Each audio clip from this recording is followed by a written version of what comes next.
What's up guys, I'm Wes Bunn, Senior Game Designer on UFC Undisputed 3. I'm here to talk about career mode today. For UFC 3, what we wanted to do is streamline the process to get you back into the fights as quickly as possible. The goal this year was to have more things for you to do with less time to do them. The amount of time spent in between each fight has been reduced, so you're only going to get 2 to 3 actions before you're going into your next fight. Once you get into your fight and get back into your training for your next fight, you got to try and pick which area you want to focus on and the limited amount of time that you have to do it.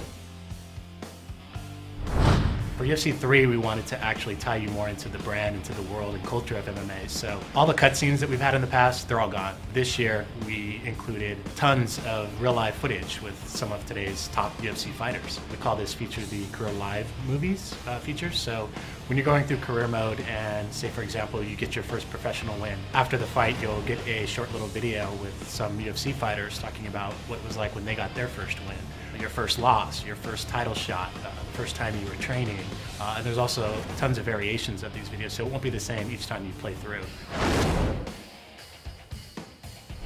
Every training game that you do in UFC 3 actually uses the gameplay mechanics. Some of the trainers did help us come up with ideas for some of the training games, like the tire flip, and we also have another drill where you're working on takedown defense by sprawling on walls that are rolled at you. It's something that the fighters actually do, and it's something that we can put in as a training game to help you practice your takedown using the actual game mechanics.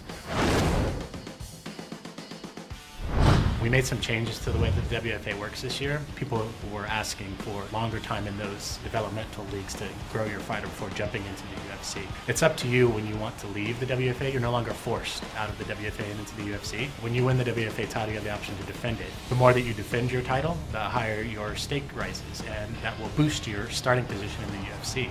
However, if you lose, the offers for the UFC will cease to come to you and you have to work your way back up. In UFC 3, the camp feature is really something I think fans will enjoy. There's 6 real-world camps that you train at this year. You'll actually go to their gym and train in those locations with those fighters to pick up moves. The moves that you learn at each camp this year are unique to each camp, so it makes the camps a little bit more special. Midway through your career, you have the opportunity to actually join and become a member of that camp. You'll get the logo. The trainer from that camp will actually become your trainer in the career mode, so you'll have Greg Jackson in your corner, something that we haven't done in the past. The actual progression of career mode itself is still the same. You'll start out on the Ultimate Fight Nights and undercards of pay-per-views and things like that, trying to work your way up. Once you make it into the pay-per-view stage of your career, you'll start to get offers to actually go over to the Pride organization and compete in a Pride tournament. We didn't want it to be another organization so that you're choosing between spending your time in the UFC or Pride or WFA, so it's WFA, and then once you get to the UFC it branches into Pride or UFC,